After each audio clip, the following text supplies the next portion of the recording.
Hi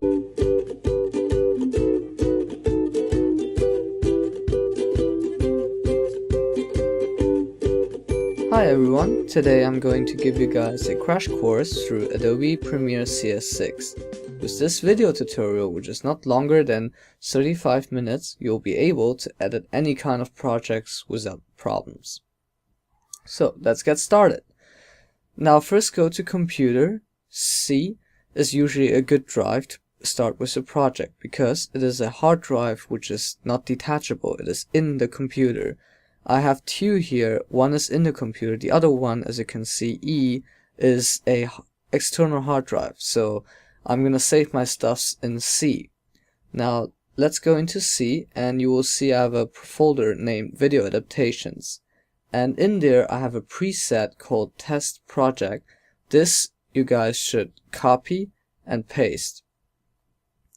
So what this project folder does is I already did a professional structured folder in there, and let's name this folder DSP Pfannkuchenverkäufer, just as a test. This is my latest project I'm gonna do, so I'm just gonna name this like this to show you guys how it works. Now here you will see all the essential folders you need for your project. AEComps is for like After Effects compositions. Media Cache Database and Media Cache Files are two very important folders you'll need, because those are apparently some kind of warm-up files for the computer or for Premiere to show you guys the preview of what you did on the timeline without any problems while playback, because it needs a lot of computer power. And I'll show you guys later where we're gonna use it especially.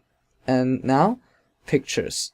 Pictures is where you basically have your picture footages in. Products is basically the folder where you will have video results at the end. There will be different kind of versions, for example for YouTube, for all-rounder to show everyone, or for cinema uncompressed. So the final results will be all in products. And then scenes. Scenes is basically the folder which contains all the video footages, and of course soundtracks, the folder which contains all the audio footages. Now that we have all these folder structures ready, we can go to the hard drive where we have the raw footages from the day of shooting. As you can see here, it is already even named after the cameras we used. And now we should right click, copy, and paste it into scenes folder, because it's our video footages. This goes the same for also the audio files. Now all the video footages has been put into right place. I know at the beginning it sounds a bit weird and annoying, and also I know that it's very like fun to start editing right away, but it will like help you to have everything in overview and throughout the editing process avoiding a lot of problems. So now that everything is ready, we can actually start Adobe CS Premiere. So it is in Start, Adobe Master Collection CS6 and Premiere Pro CS6.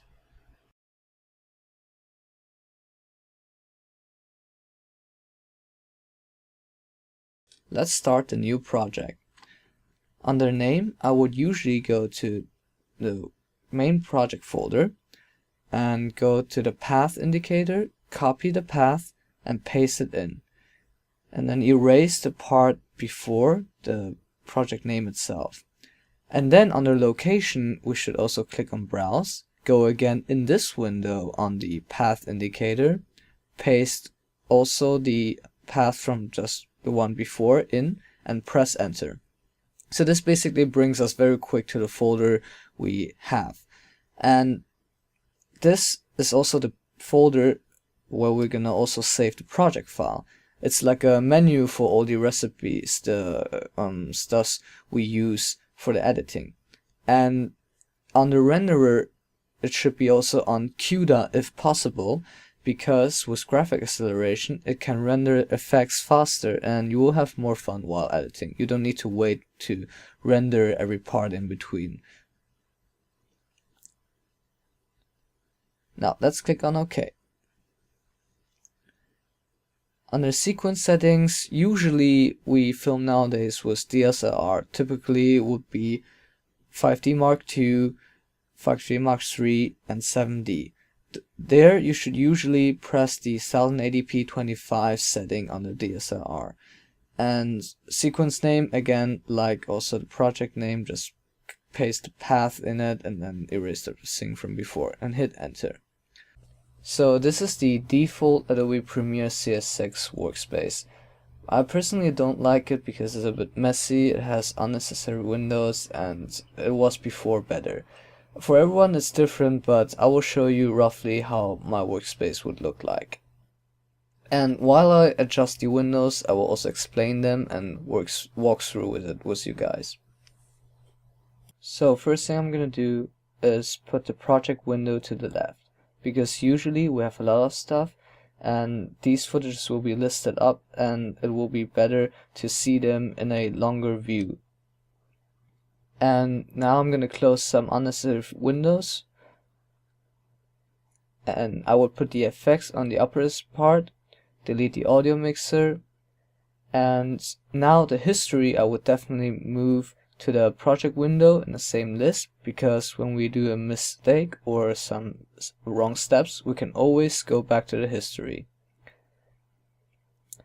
And then the toolbox to the left squeezed in, and then the source window and the project window to the same size.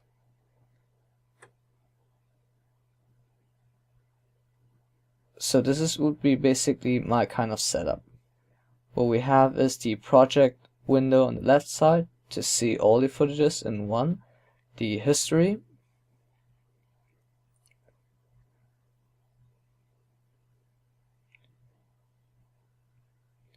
and then the source window so that we can preview the video footages we put in from the project window, the effects we can apply, and also to control the effects that we applied. Then the source, the project window will show what we are doing on the timeline. And we can play back the stuff. And then the toolbox where we can use different tools to do different kind of actions in there. And this is the timeline where we will have all the arrangements of clips and so on. Now we're going to save this workspace.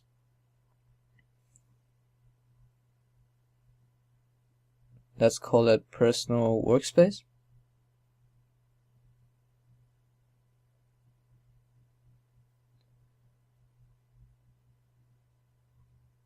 Why we do this is, if for example someone else changes the settings of the windows, you can always click on personal workspace to get back to your original workspace.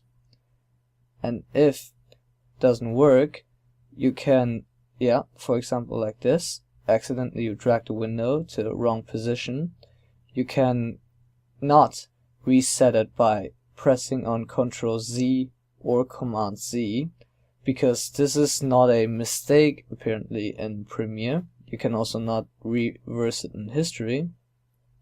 So that means you have to go to Window, Workspace, and then on Reset Workspace.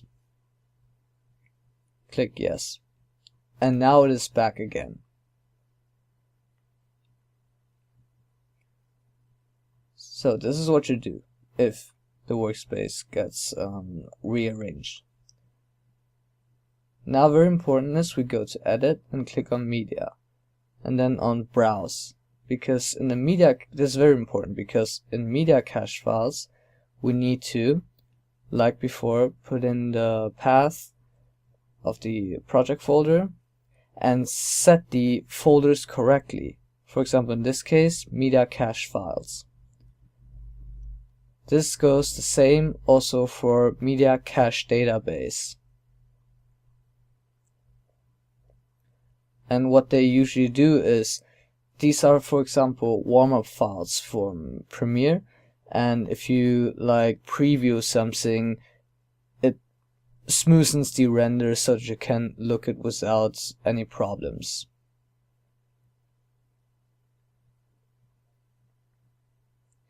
And also, why you actually set this correctly is to know where you saved it. After you finish a project, these files can be very big, and if you want more disk space, then you can delete them afterwards.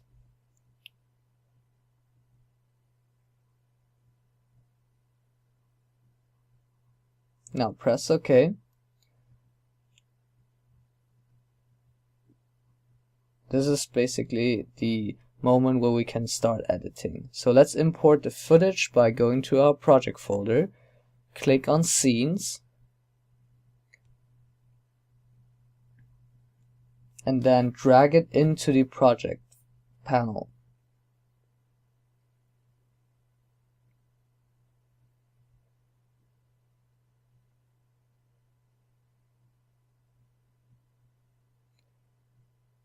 Now, this is the reason why I put the project panel in a longer version, so that you can see all the footages in a list and overview. And what I like to usually do is press on Control A or on Command A on the Mac, and then right click on it and then label Iris, so that I have all the footages or stuffs in the same color.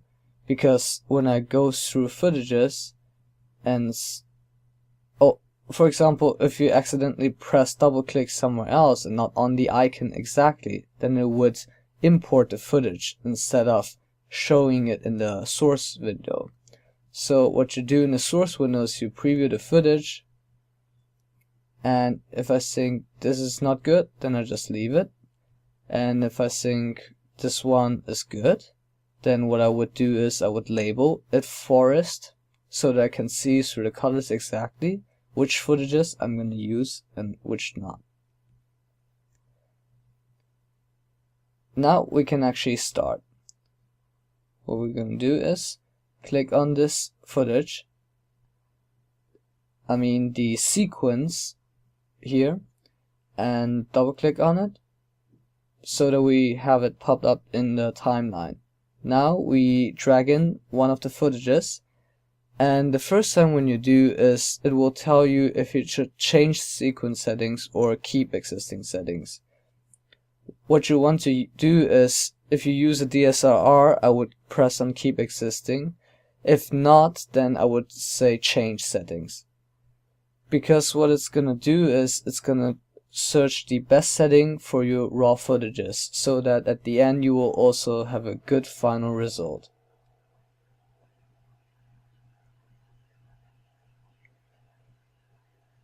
Now we have our tools on the left side. These are essential throughout the editing process. For example, the mouse tool, it will be able to let you move stuff around, rearrange, and select and deselect. Let's bring another clip in to demonstrate the next tool. Let's say we want to select the 2 clips in the back and not the first one. But I don't want to, especially when I have a lot of footages, use the mouse tool to select them with a box, because it's not always accurate. So what you're going to do is you use the track tool and click from the moment on which footages you want to use. In this case, behind the green clip, and now you have all the footages in that track.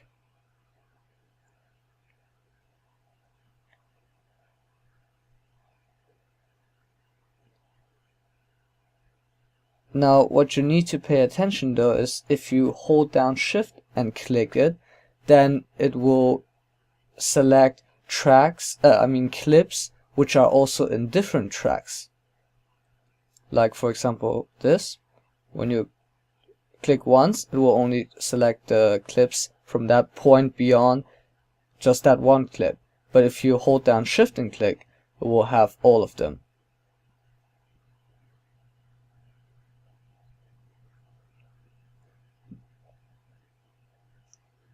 Now, why we have different tracks, I will tell you guys later. These other tools I would usually not recommend for the start, but when you guys go into it, you will know what it means. And then the rate stretch tool basically speeds up or down the clip. For example, if you drag it to the left, and it's not just the duration of the clip that's going to be shorter, but the speed will be also faster, unlike the beginning, like this. Or what you could do is drag it out so that it's actually slower, like a slow motion.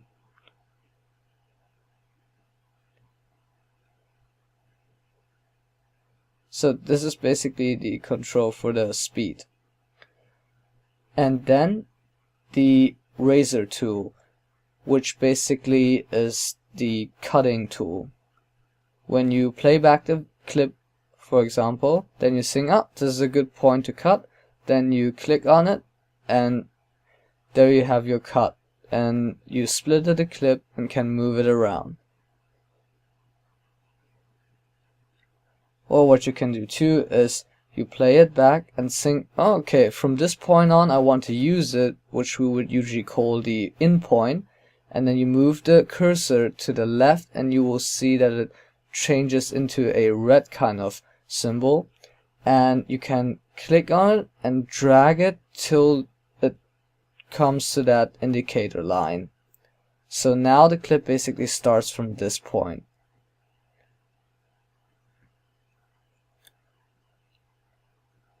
You set like this the in point, and it's the same goes also for the out point.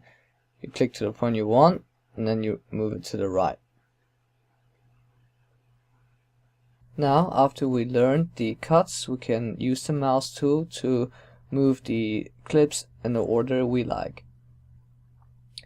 And when we look at this preview window here, this will show you what you actually did.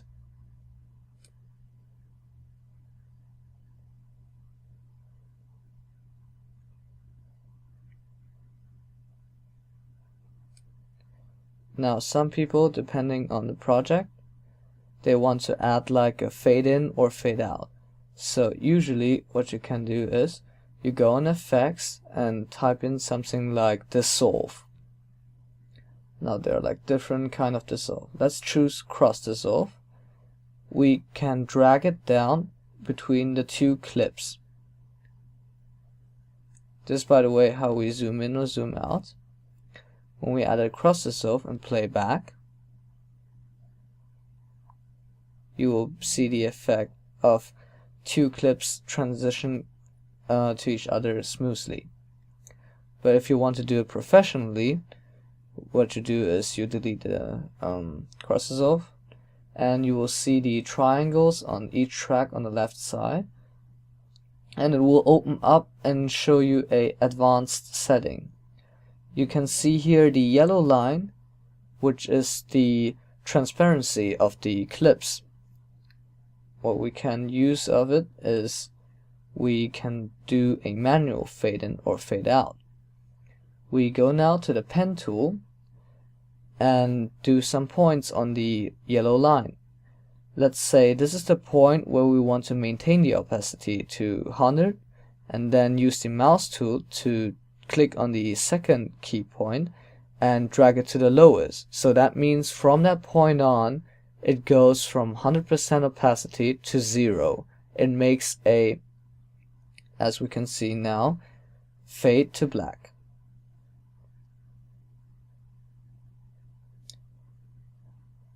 So now that we have to fade out, we will have to do a fade in. So this is the same thing. We use the pen tool again. We click 2 points. Roughly is enough, so we can adjust afterwards. And then this time it starts from 0, and the second point we will adjust with the mouse tool to a point where we think it's enough. And let's preview it. And just fade out and then fade in. Now guys might think, wait, this is not exactly like cross dissolve, because when it goes first black and then it goes to the second video. So this is why we have the different tracks, because while it goes to lowest opacity, it will of course go black because there's no video clip behind it. So we need to let the second video clip goes a bit in front. So let's move it over it.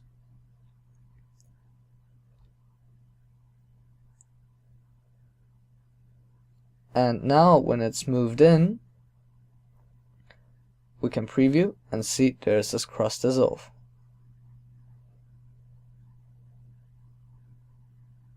These key points are in each other effects the same settings. These are basically indicators from which point what's gonna happen. So if you want to do, for example, the sound volume lowering down or rising up, you can do it also in the sound. Click the one with the pen tool and then do the same thing like in fade in and fade out, and then you can do a good audio transition.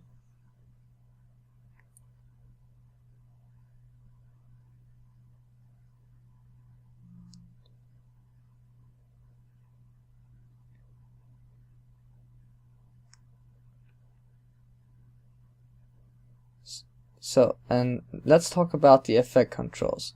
For example, if you put in a video, it's very important to maintain the same kind of size. In documentary, the videos are sometimes in completely different kind of sizes because those footages come from all over the internet. What you do is you drag the footage in, you click the clip you want to change specifically, go onto effect controls, and then here, for example, we go on scale, and you can either type in the number to change the size of this clip, or what you can do is you put the mouse over the number and then drag it till you think it's right.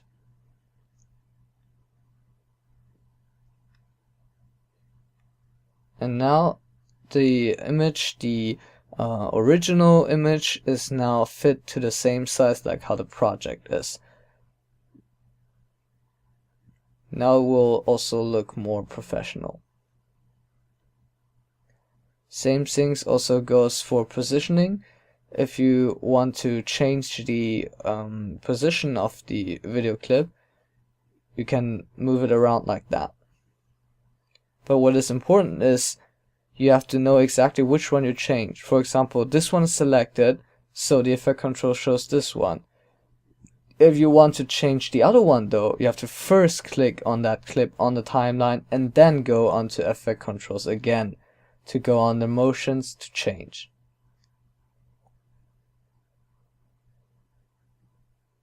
Now basically when we finish our editing, we will also have a phase where we need to add a title. So we go on the project panel, right click, new item, and then title. Let's call it test title. And then we don't need to worry about the image in the background because we can adjust the exact time where the title comes in or out afterwards.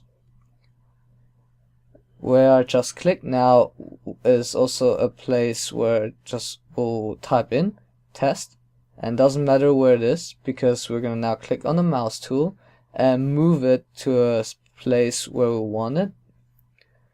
And then when we double click into it, we can change all the settings for this word, for example the font, the style, the size, and all the other stuff.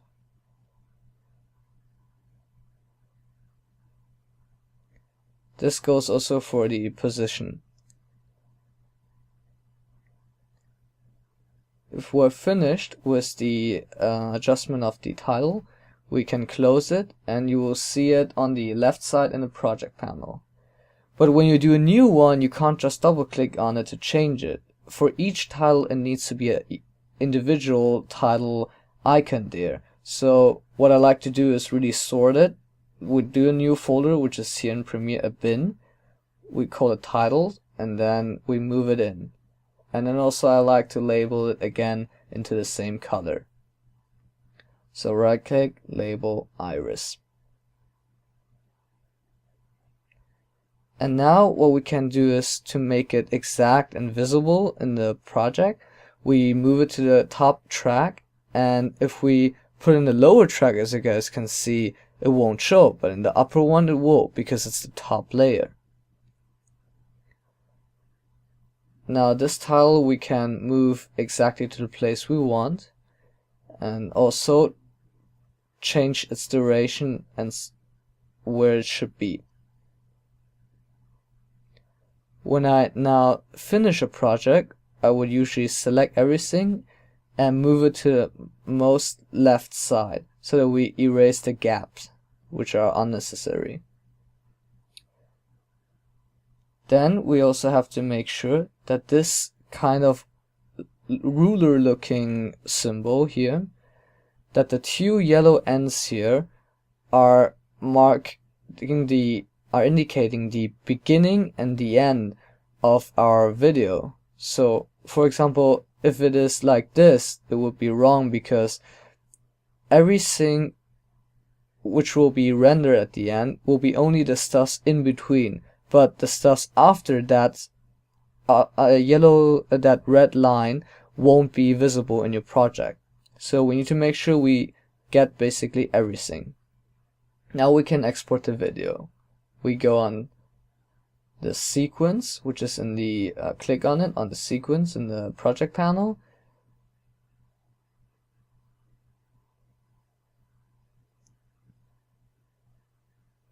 Check again with the ruler if everything is selected, and then we click on File, Export Media. I know there will be different settings and so on, but I will try to show you guys a setting which is usually an all-rounder, which will be okay to use on YouTube to show producers or friends. Let's click on Format, QuickTime, and then under the video codec choose H.264. Under quality we put it on 100 so we don't lose anything. Of course should be then 1080p. Frame rate though depends on which the source file has. In this case it is 29.97 because we can see it here under source and output. But if you have a DSLR, we usually have it under 25 frames per second.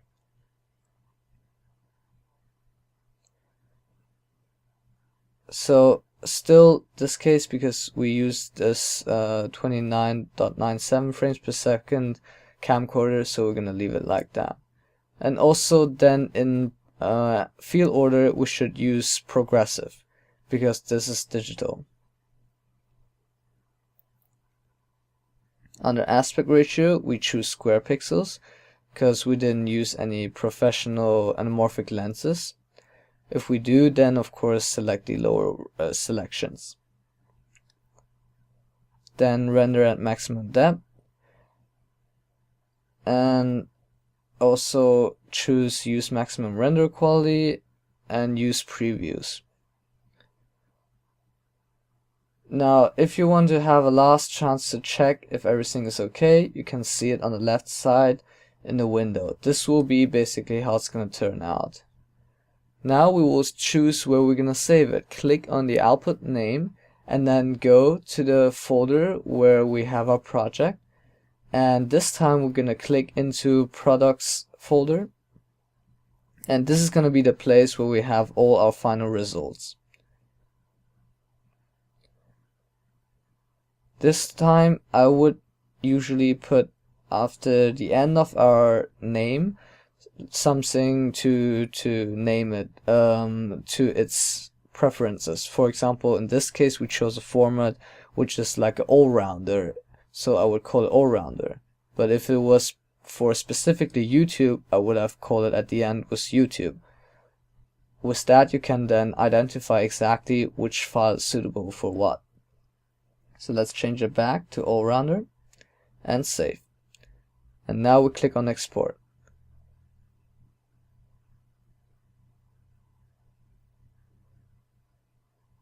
So yeah, this is the final result. And what we're gonna do now is go into that project folder we had.